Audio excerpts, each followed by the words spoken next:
jadi zikir la ilaha illallah la ilaha illallah. Ngadak-ngadak ku husu-husu tiis di neraka. Tiis saja. La ilaha illallah. Jadi sih. Berarti bener Kangjeng, berarti bener sahabat, berarti bener Al-Quran, berarti bener para aulia Allah, berarti bener para ulama-ulama. Ternyata di akhirat deh, di surga, di neraka gitu. Sekian lagi ya ngabejaannya na dakwah.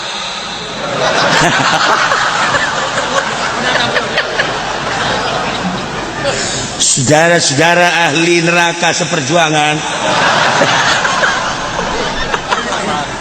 saat ini saya menemukan keindahan. Tolong kasih tahu yang lain, percaya atau tidak percaya terserah. Tapi ternyata setelah saya zikir terus adem.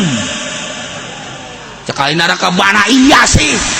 Lihat kulit saya, tuh nggak terbakar kan? Jangan lihat aja Pendi, dia bang angus. Lihat ini. Atuh kami jauh cekina. Masya Allah, ikutin saya. Ayo, waktu di neraka nyen majelis taklim.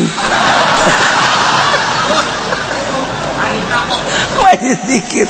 La ilaha illallah, la ilaha illallah, la ilaha illallah, la ilaha illallah. Ramai di neraka. Tinggal Yahudi bae jeung Nasrani jeung kafir-kafir teu bisa sanajan milu zikir tetep panas bae sebab teu percaya ka Allah tadina. Kita ieu Imam Jalaluddin Rumi nyaritakeun kafir mah abadal abidin sebab teu robah tapi mukmin zikir di neraka tis.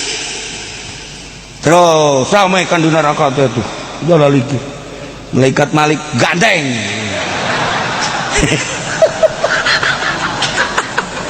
terus saya zikir illallah la ilaha illallah.